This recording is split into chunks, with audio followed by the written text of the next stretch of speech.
¿Qué tal? Soy el doctor Juan Rabindrana Cisneros García, rector del Centro Universitario de Estudios Jurídicos, y el día de hoy vamos a platicar con motivo de la autorización que nos dio la Secretaría de Educación Pública de la licenciatura en Vista Aduanal y Comercio Exterior, precisamente con un vista aduanal, el vista aduanal Rubén González Contreras, quien además, déjenme presumirles, que es maestro y doctor en Derecho Aduanero y Derecho de Comercio Exterior, aquí por el Centro Universitario de Estudios Jurídicos. Mi querido Vista, ¿cómo estás? Muy bien, me da mucho gusto estar aquí contigo y agradezco mucho que me hayas invitado a poder platicarles un poquito. Sí, mucha gente nos pregunta, oye, una licenciatura en vista aduanal, ¿qué es eso? O sea, ¿qué es el vista aduanal? Y dije, no, pues vamos a platicar con nuestro amigo, que además, pues de qué es vista aduanal, bueno, pues es doctor en Derecho Aduanero. Entonces, ¿qué es el vista aduanal, mi querido amigo? Pues el vista aduanal era un cargo que aparecía en el Código Aduanero de aquel entonces, en el Código Fiscal de la Federación, y era un empleado, era un funcionario de parte de la Secretaría de Hacienda, antes nada más era Dirección General de Aduanas, ¿verdad? Y su actividad estaba enfocada al reconocimiento, o sea, era el despacho de la mercancía y comprobar la fracción arancelaria, ¿sí? Nosotros en aquel entonces, todas las mercancías, como quien dice, les tocaría reconocimiento aduanero. 100%, ¿no? 100%, todas las mercancías estaban, pasábamos a verlas físicamente, ¿sí? Junto con el agente aduanal. Y ahí es donde checábamos todo, ¿verdad? Que sí fuera la mercancía y sobre todo que le correspondiera la clasificación arancelaria. Y veíamos todo lo demás, como es la cantidad, veíamos también si el valor estaba ad hoc, si las regulaciones de aquel entonces, si el impuesto, si el cálculo de los impuestos, y ya cuando lo firmábamos el pedimento, porque todo era físico, estoy hablando de antes hasta 1990, ya en el 91 ya empezamos con lo del sistema aleatorio, y todo era físico. Ya cuando firmábamos, ya pasaban a la caja dentro de la aduana, ahí había caja y ahí se pagaba y bueno, pues ya estaba pagado y ya se finalizaba la operación de desaduanamiento aduanero. Corresponde con una época en donde pues no había importaciones, ¿no? O sea, eran muy pocas las importaciones, ¿no? El periodo que hablan de sustitución de importaciones, ¿no? Casi todo tenía permiso, ¿no? Y un arancel alto, ¿no?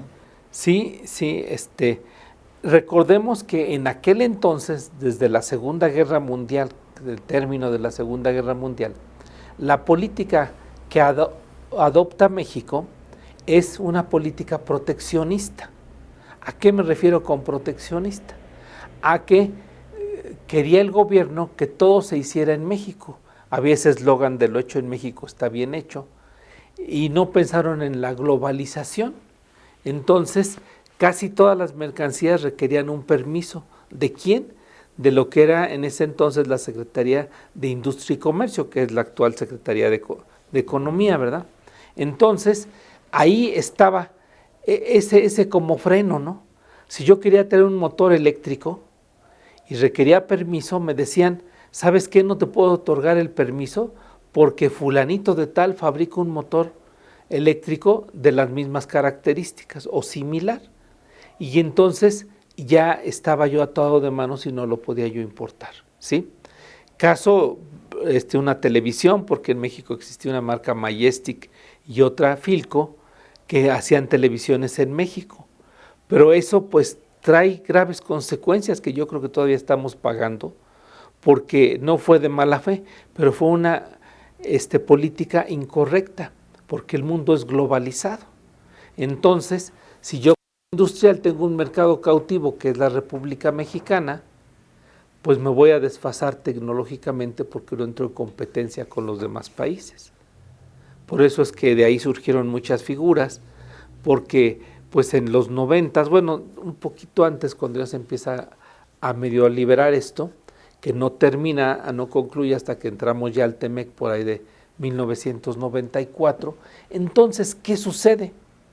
Pues sucede que las mercancías, la industria mexicana se desfasó, porque una televisión Sony, que en aquel entonces era de 12 pulgadas, estamos ubicándonos en esos tiempos. Y eran de colores. Sí, $500 valía y era de colores y a lo mejor tenía hasta control remoto. Sí. Y la nacional costaba lo mismo, pero era como eso, para cambiar el canal ustedes no saben, pero era a base de torreta y había que sintonizar canal por canal y bueno, en fin, y ya las pocas que había de colores había que ajustar el color en cada vez que cambiaba uno de canal, en fin. Entonces ahí, con ese simple ejemplo, vemos que la industria mexicana pues se desfasó. En lugar de hacer un beneficio, pues fue una cuestión negativa porque no era competitiva. Y ahora ya vimos que los países desarrollados pues se caracterizan por hacer un bien o alguna rama, por ejemplo Japón la electrónica, Alemania automóviles, Suiza relojes, por mencionar así actividades principales, pero los hacen para todo el mundo y de mucha calidad. Entonces, eso fue lo que era un freno en la importación mexicana, ¿sí? Así que no teníamos tampoco mucho trabajo. Hubo un tiempo en que todo requería permiso, incluso las mascotas, incluso los diarios o periódicos. Imagínense, pues era un atraso. ¿Cómo va a sacar el permiso para el periódico que llegó hoy? ¿Van a tardar un mes? Pues ya es historia, ¿no? Pero bueno, así se manejaban las cosas en aquel entonces. Qué bueno que ahorita ya estamos alineados con toda la economía mundial, que es globalización. Es que tiene sus partes buenas y sus partes malas, ¿no? Digo, por la parte buena yo creo que el país también de alguna manera pues permitió cierta industrialización, ¿no? Y sí había estabilidad, ¿no? Económica, ¿no? Sí. ¿No? A ti que te tocó de alguna manera vivir más a fondo de esa época, pues yo creo que también era un México pues muy diferente al que tenemos hoy, ¿no? Como Claro. que sí había más capacidad económica en esta, ¿no? ¿Cómo ves? Sí, pues era lo que llamaban en la economía mundial el milagro mexicano, que incluso Japón estaba muy atento y observaba, porque eran 20 años o 30 con la paridad de 12.50 pesos por cada dólar, ¿verdad? Y entonces sí hubo esa estabilidad desde Ávila Camacho, Alemán, todos aquellos presidentes, que ya se rompe esa estabilidad, pues ya saben, cuando ya está Luis Echeverría a finales, y luego López Portillo y Miguel de la Madrid, pues ya fue un desastre, ¿verdad? Porque estábamos acostumbrados a que por muchas décadas la paridad no tenía ningún cambio, y eso traía estabilidad para la inversión, para la industria, para las ventas, para el desarrollo del país. Yo creo que ahí faltó, pues sí, como desarrollar más las universidades, ¿no? Los temas tecnológicos, ¿no? Sí. Y bueno, pues fue un periodo bueno de alguna forma, pero pues, como bien dices, nos desfasó tecnológicamente en relación con los países más desarrollados y bueno, cuando se abre el mercado, pues ahí viene el problema, ¿no? Pero platícanos, Vista, ¿cuál fue tu historia de vida? ¿En qué aduanas estuviste? Bueno, pues miren, si me permites, sí, quiero claro. hacer un pequeño comentario. Yo estudié en la que era primeramente era la Academia de Capacitación de la Secretaría de Hacienda y Crédito Público. Después, por un decreto presidencial en 1974, se crea la Escuela Nacional de Capacitación Aduanera. La ENCA, ¿no? La ENCA, donde salieron muchos compañeros egresados. Yo estuve en las dos porque me tocó la transición. Entonces, el programa de estudios eran 4 años, no estaba dividido como ahora, como las carreras que ya son por semestres y con créditos y así. Y además eran 2 años de servicio y las generaciones eran muy pequeñas porque, como les comenté al principio, era únicamente para empleados o hijos de empleados y además de ese requisito según las necesidades de vistas que tuviera la Secretaría de Hacienda. Entonces muchas veces no había generación y las generaciones eran de 20, 25 alumnos, así me tocó a mí. Ya una vez cuando la ENCA toma las riendas, ya se vuelve una carrera abierta a todo público, ya con el nivel de licenciatura, y ya las generaciones, pues por supuesto que fueron más grandes, porque vieron que el vista aduanal, su desempeño no nada más era en el ámbito oficial, sino que también la industria, las empresas, los agentes aduanales, pues también requerían de gente especializada en el comercio exterior y sobre todo enfocado en la clasificación y reconocimiento de mercancías. Pues hoy en día se les conoce como expertos, ¿no? Expertos, sí. En materia de clasificación sobre todo, ¿no? Digo, otras habilidades, pero algo que los caracteriza es que son expertos en el área de clasificación arancelaria. Sí, y bueno, en aquel entonces, retomando el tema, perdón, el vista aduanal, pues era un empleado que duraba muchos años, ¿verdad? Ahí se jubilaba de vista, duraba 20, 30, 40 años de vista aduanal. Y estábamos sujetos a que podíamos rolar por cualquier aduana del país, por ser empleados federales. Y bueno, a mí en lo personal me tocó estar en aduanas fronterizas como Ojinaga, ¿verdad? Reynosa. Me tocó estar en aduanas marítimas como Veracruz, Manzanillo. Me tocó estar en aduanas de zona libre como Chetumal en aquel entonces. Bueno, todavía sigue siendo Chetumal en Quintana Roo. Y también me tocó en aduanas interiores, como la aduana de Pantaco, de la aduana de la Ciudad de México, obviamente en la aduana tipo, así le decían, que era la aduana del Aeropuerto Internacional de la Ciudad de México, ¿sí? Y también aquí existía la aduana postal, que ahora ya se absorbió por la aduana de México. Y en fin, en todas esas aduanas estuve, también estuve en algunas otras, como es en Tijuana, ¿verdad? También me tocó estar ahí, que también era de zona libre y fronteriza.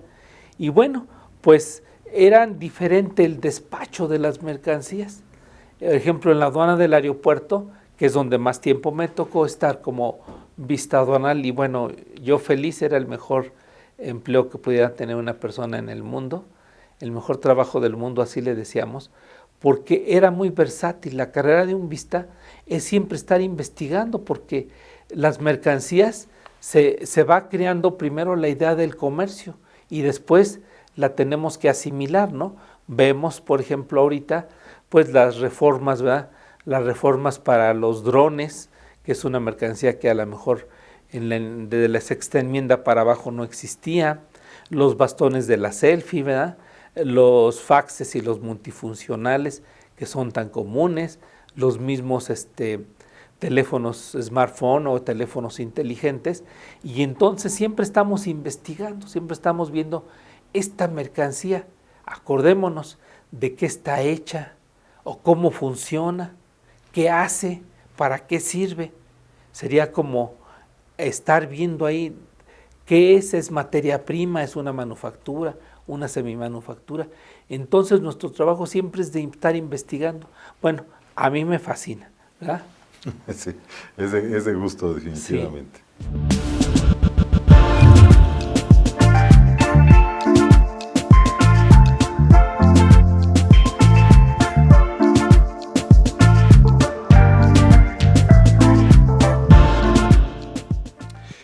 Y platícanos cómo era el despacho aduanero. Digo, solo lo conocemos con el mecanismo de selección automatizado y todo esto, pero ¿cómo era el despacho en aquellos entonces? Bueno, en aquel entonces todavía no existía la figura de almacén fiscalizado dentro de la aduana. Ah, pero platicabas que no existía. No existía esa figura, empezó a partir de 1988, que se crea el primer almacén fiscalizado, que ya es que lo administraban particulares, ¿verdad?, dentro de la zona de la aduana. Pero no estaba pegado a la aduana, ¿eh? No, ese estaba como a unos 300 metros de la aduana. Estuvo aquí en la Ciudad de México, en la zona del Peñón, ¿sí? Era de Taesa, así se llama la agencia aduanal, de que en ese entonces era Moisés Solís, el agente aduanal, que por cierto también había sido vista aduanal. Entonces fue el primer almacén y luego despachó, pues ya saben, empezaban igual las empresas de mensajería, ¿verdad? Empezó con DHL, cortaba las guías, bueno, manejaba el movimiento de Schenker, Mexicana, y bueno, empezábamos, ¿no? Porque anteriormente, por ejemplo, aquí en la aduana del aeropuerto, el almacén estaba dividido en secciones y según la sección llegaba ahí la mercancía dependiendo de qué línea aérea. Igual que las marítimas, así se manejaba. Entonces ya iba uno a localizar su mercancía. Por cierto, que la forma en que organizaban era con la terminación, para el caso de la aduana del aeropuerto, de la guía aérea. Si terminaba en 1, pues estaba y venía por Aeroméxico, pues llegaba a la sección 1 y estaba en el tramo 1. Si terminaba en 2, pues en la 2. Aparte, había una reja que le decíamos reja de valores, ¿verdad? Y también una bóveda de seguridad para otras mercancías que ya costaran mucho más, ¿verdad? Que estaban en una custodia permanente, digamos, relojes Rolex o joyas así, ¿no? Y entonces llegaba ahí la mercancía y el agente aduanal localizaba la mercancía y ahí tenía la oportunidad de efectuar el reconocimiento previo, ¿verdad? Y entonces ya con esa información llenaba su pedimento. Y ya una vez llenó el pedimento... Eran unas sábanas, ¿no? Era una sábana, había unas máquinas de escribir que tenían un carrete largo, grande, como pues de unos 80 centímetros, por decir, y ahí se llenaban los pedimentos manualmente, no había una captura electrónica, no existía nada de eso, o no estaba en aduanas, ¿verdad? Por si alguno me dice, no, ya existía, pero bueno, no estaba autorizado en aduanas, todavía no se asimilaba ese sistema electrónico. Y ya una vez que llenaban su pedimento y se integraba, pues ya saben, con su guía o su conocimiento de embarque, ¿verdad? Para el caso del aeropuerto, pues era una guía aérea, así le llamábamos, que tenía que estar revalidada. Todavía se utiliza esa figura. La revalidada es que ya no debiera impuesto, flete, ¿verdad? Ni seguro, sino que el transportista la libera, ¿sí? Ya las condiciones de cómo se paga o algo, pues eso ya no interesa, pero ya está liberada. Una vez que estuviera liberada, ya el agente aduanal podía localizar la mercancía según la sección donde estuviera, del almacén, que era, toda la aduana era el almacén fiscal, ¿no? Y ya una vez llenaba su pedimento y pasaba a la jefatura de vistas. Toda la aduana, les voy a decir una cosa, no es por presumir, pero giraba en torno al vista aduanal. Entonces en la jefatura de vistas era un mundo de gente, porque por decir en la aduana del aeropuerto, obviamente no es la aduana más importante, no es Laredo, ni Veracruz, ni Manzanillo, pero es una aduana donde manejan más número de operaciones. Se lo lleva por mucho, ¿verdad? Porque hay desde embarques que pesen 100 gramos hasta un contenedor, ¿verdad? Y en aduana marítima, pues es muy diferente. Es mucha mercancía, pero pocos documentos, pocos pedimentos. Y ya una vez que llenaba su pedimento, iba a la jefatura de vistas a que le nombraran un vista. Y nosotros, cada semana se armaba un rol y estábamos en diferentes secciones. O estábamos a las 24 horas, pues también en la exportación, o estábamos en las salas de revisión, o en la aduana del aeropuerto satélite, que es donde llegaban pues los aviones oficiales, los que no traían carga, ¿verdad? O aerolíneas privadas, todo dentro del aeropuerto Benito Juárez. Todos cabíamos muy bien ahí, no era como ahora, ¿no? Y ya una vez que le nombraban al vista, que ya estaba según el rol, pues estaba tal vista en tal sección, o 4 vistas en cada sección, dependiendo de la importancia. Ahí había unas mesas y ahí nos presentaban la mercancía, ya con el pedimento nombrado en la jefatura de vistas, y nosotros hacíamos toda la operación, que ahora puede ser pues desde el reconocimiento, la clasificación, descargábamos, todo era manual, las autorizaciones sanitarias, los permisos de economía, porque podían ser parciales, ¿verdad? Todo lo checábamos ahí y todo era físico. Entonces, si despachaban por Veracruz y por México, pues casi mandaban una persona en el autobús en la noche o en avión a que trajera el permiso, porque no había copias, no era como ahora que se descargan electrónicamente. Y ya de ahí, ya cuando si estábamos de acuerdo, se firmaba y pasaba a caja y ya podían retirar la mercancía. Si no estábamos de acuerdo, se creaba lo que ahora se llama PAMA, que era una controversia arancelaria, ¿sí? O ahí todavía se aplicaba lo que era la regla 10ª, que ahora es la regla 9ª de las complementarias, que le pedíamos más información. Claro, el despacho pues podía durar ahí una semana o 2 semanas, no era como ahora, ¿verdad? Tan activo, y ahora que ya es aleatoriamente. Ya vemos que se revisará, pues si acaso el 10, hay empresas que no les revisan 1 de cada 100 o 1 de cada 1000 pedimentos. Y por ejemplo, el agente aduanal es el que proponía la fracción arancelaria, ¿no? Sí. Y tú decidías si estaba correcta o no estaba correcta, ¿no? Claro que sí. Él hacía la propuesta y al llenar el pedimento venía como ahorita, nada más que antes era una hoja grande, pero venía la descripción de la mercancía, venía la fracción arancelaria, la cuota del IGI o IGE, según el caso, el ajuste del pago de impuestos, ¿verdad? Y también venía el valor, venía acompañado de la factura, la guía ya liberada y su permiso en su caso, ¿verdad? Eran los documentos con los que despachaban la mercancía y ya el agente aduanal pues decía, yo propongo que es esta clasificación y ahí nosotros revisábamos si efectivamente era esa clasificación o si era alguna otra que era cuando en su momento se pedía más información o se generaba lo que era la controversia arancelaria, que ya es como ahorita lo que conocemos como acta circunstanciada, y el PAMA, ¿verdad? El procedimiento administrativo en materia aduanera. Pero entonces, si por ejemplo no estaba el vista de acuerdo con la clasificación que proponía la gente, ¿hacía simplemente la corrección o sí procedía el procedimiento administrativo? Bueno, procedía un procedimiento, primeramente era un poco más tardado. Si no sabíamos qué mercancía era, pues entonces le decíamos, oye, ¿por qué me estás diciendo que son partes? Pues si, bueno, yo veo una biela y puede ser parte de un motor de gasolina o diésel o de otra máquina, ¿no? Entonces la biela nada más transmite movimiento, entonces le pedíamos, tráeme un catálogo, tráeme un plano, ¿sí? Donde yo pueda reconocer esta pieza que sí es parte de lo que tú me estás diciendo.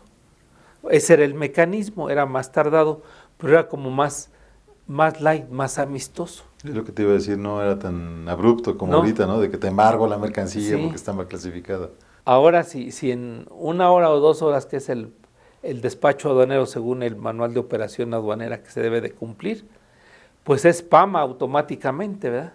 Sea por regulación o por diferente clasificación o por valor principalmente, o por cantidad, ¿verdad?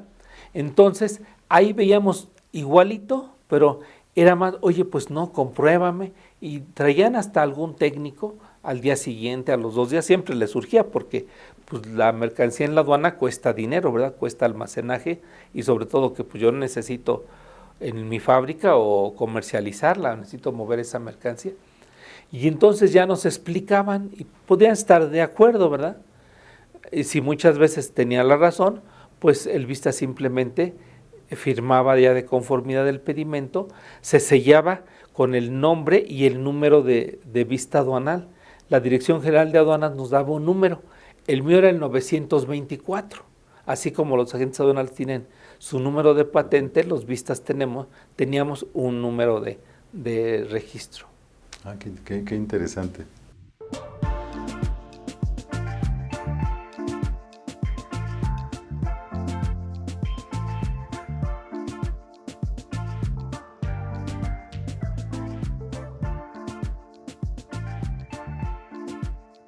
¿Y qué te gustó más de ser vista aduanal? Bueno, pues esa es una pregunta muy difícil de contestar porque realmente, como lo mencioné, era el mejor trabajo del mundo. Bueno, para nosotros es muy bonita la carrera porque siempre estás investigando, siempre estás actual, siempre tienes temas de conversación, ¿verdad?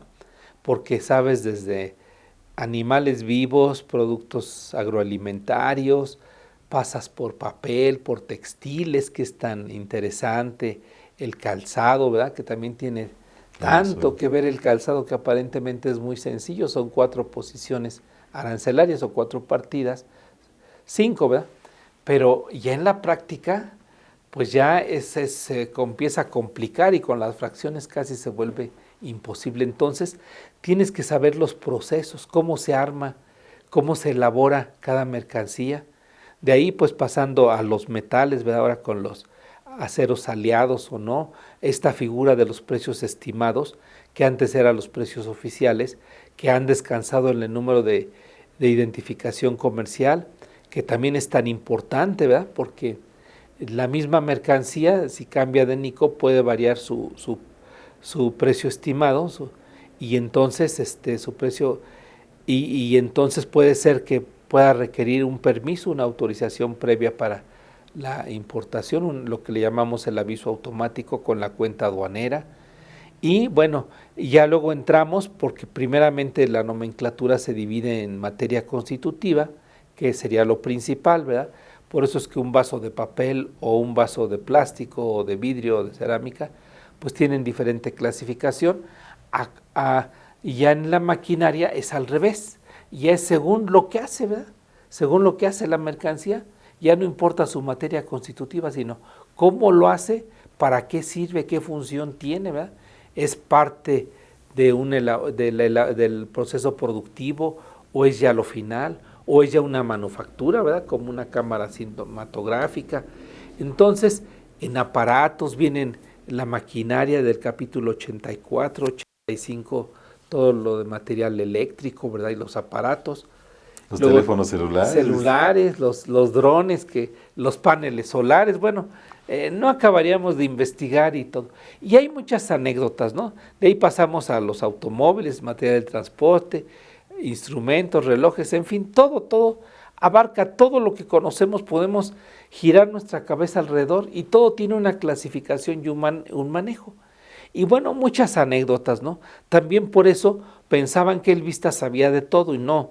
Sabemos acomodar las mercancías, y obviamente pues tenemos que apoyarnos con gente, con técnicos, con ingenieros textiles, químicos, mecánicos, de todo, ¿verdad? Botánicos, con todas las especialidades, es lo que enriquece mucho nuestra profesión.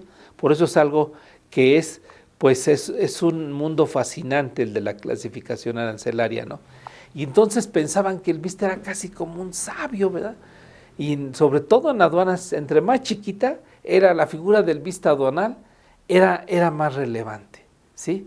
Y una vez me tocan como a las 3 de la mañana en una aduana fronteriza. La Procuraduría, ¿verdad? Que bueno, ya se habían puesto en contacto con nosotros, y yo, ¿qué hice, no? Y me dicen, oiga, Vista, detuvimos era un tráiler, todavía no existía mucho no existía el contenedor. Y fíjese que tiene huevo cascaro, bueno, así huevo como el huevo bachoco, ¿verdad? En su cáscara. Y se oiga, Vista, y queremos que nos diga si es nacional o de importación. Pues imagínense la palabra de uno, ¿no? Porque había gente que podía estar hasta detenida, nomás por decir si es o no es, ¿verdad? Y cosas así que nos preguntaban de repente, ¿verdad? Las demás autoridades, porque todos colaborábamos. Y bueno, pues así una y mil anécdotas, ¿no? Anteriormente, pues luego veían un polvo, ¿no? Y lo probaban, lo olían. Los Vistas grandes traían en su portafolio una lupa, unos cerillos o un encendedor, ¿no? Y los textiles, a ver, lo quemo, sí, huele a cuerno, entonces es lana, ¿no? A cuerno quemado, o se deshace toda, pues puede ser seda, o hace una bolita, pues entonces es sintético. Ahora ya no, les recomiendo que ni prueben ninguna mercancía porque se pueden morir, o dar un pasón, que eso sería ya lo de menos, pero lo que sí es que se pueden intoxicar. Todas esas determinaciones son de un análisis de laboratorio. Nosotros trabajamos muy de la mano con los análisis de laboratorio, que pueden ser de laboratorio textil, en alimentos, químico, en fin, de lo que ustedes quieran, ¿verdad? Hasta de calzado, de todo, pero ¿por qué ya no se puede determinar? Imagínense un azúcar del que comemos con el cafecito, la leche. Pues ¿cómo vamos a saber si es 99.08 puro o 99.5 de pureza, ¿verdad? Entonces recuerden que todo esto es una referencia de un laboratorio. Si el laboratorio es certificado, pues qué mejor. Nosotros descansamos y trabajamos con análisis de laboratorios.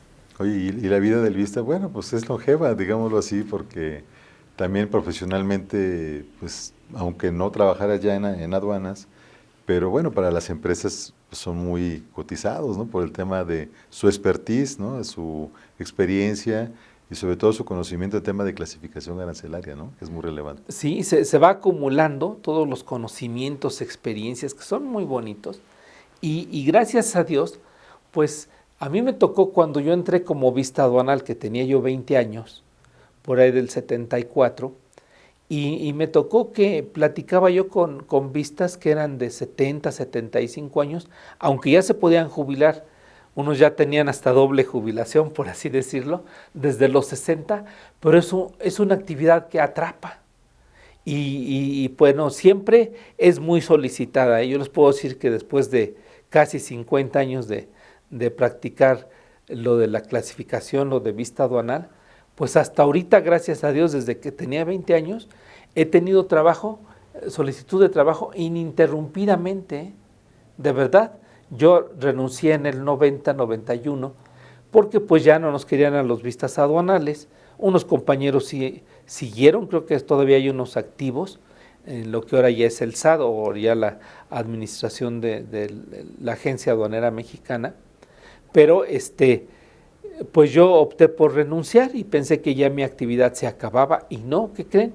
Que ahorita les puedo presumir, después de 50 años y de pues 30 o más de 30 años, 32 de no estar oficialmente como empleado público, y créanme que la demanda de trabajo, la necesidad de las empresas, agentes aduanales, ahora hay muchos que son forwarding, que son las de logística y eso, es mucha, porque les quiero platicar o presumir que la clasificación arancelaria es la columna vertebral del comercio exterior, tanto en México como en cualquier otro país del mundo, porque es la referencia para los impuestos, para los requisitos, ¿verdad? Las regulaciones no arancelarias, para control de exportaciones, que es muy interesante, para las cuotas compensatorias, para las normas. Entonces, por ejemplo, ahora ya más hacia acá, pues el anexo 24, ¿verdad?, del control automatizado de inventarios, que tiene que ser conforme a la fracción arancelaria,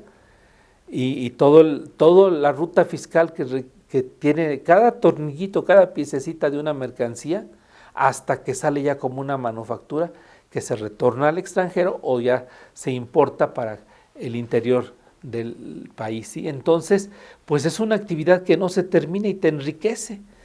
Cada momento, cada día se enriquece uno, se sorprende uno de cosas nuevas que existen, que no sabíamos ni teníamos idea. Y bueno, pues esto nos va enriqueciendo y es algo muy satisfactorio, y como ser humano, ¿verdad?, poder presumirles que el vista aduanal pues es una actividad que pueden ejercerla durante hasta el tiempo que quieran, ¿verdad?, o la salud lo permita. De ahí ya depende de Dios, ¿verdad?, de Dios nuestro Señor, cómo nos administre. Pero bueno, si tienen ganas y eso, pues yo les digo, soy un caso real de que a mi edad pues estoy súper saturado de trabajo, bendito Dios, ¿verdad? Entonces es una carrera que no tiene fin, que siempre se va actualizando. Acuérdense de las enmiendas, que son las actualizaciones del sistema armonizado, que se realizan cada 5 años, y bueno, es muy activo. A mí me tocó en lo personal, y con mucho orgullo, porque muy pocas personas hemos ido, fui delegado de México ante la Organización Mundial de Aduanas, ¿verdad? Fui el delegado, el que llevaba la batuta de todo el país, en Bruselas, Bélgica. Entonces, pues viaja uno mucho, conoce uno mucho, tiene contacto con agentes aduanales, con empresas, con todas las empresas. Realmente es una carrera que yo sin lugar a dudas les puedo decir que es una de las más bonitas y completas que puede uno estudiar en la vida, ¿verdad? Tiene uno que ver con todo, tiene uno que ver con derecho, con ciencia y tecnología, tiene uno que ver con comercio, con todo, todo, ¿verdad? El transporte, la logística, cómo le hacemos para que pagues menos, empacar la mercancía de esta forma, transportarla de esta. Te puedo decir que Incoterm se refiere, o a lo mejor en ninguno, porque es una mercancía muy especial, como una exportación de minerales. En fin, es muy amplia y tenemos que ver con muchas personas, ¿no?, del gobierno, autoridades, con gente muy importante a nivel empresarial. En fin, sí les puedo decir que es lo máximo que puedan estudiar. Muy bien, bueno, pues muchas gracias, Vista, por esta entrevista contigo, esta oportunidad de platicar contigo. Comentar que, bueno, nuestro querido amigo doctor, pues es profesor aquí en el Centro Universitario de Estudios Jurídicos. Él imparte el diplomado en Derecho Aduanero, también el curso de preparación para el examen de agente aduanal, ahora ya con la licenciatura en Vista Aduanal y Comercio Exterior, la maestría y el doctorado en Derecho Aduanero y Derecho de Comercio Exterior, donde él es profesor. Y bueno, pues los invitamos a cursar con nosotros estos planes de estudio. Vista, muchas gracias por esta oportunidad. Muy amable. Y lo esperamos a todos para estudiar aquí en el Centro Universitario de Estudios Jurídicos. Es un privilegio estar aquí. Muchas gracias.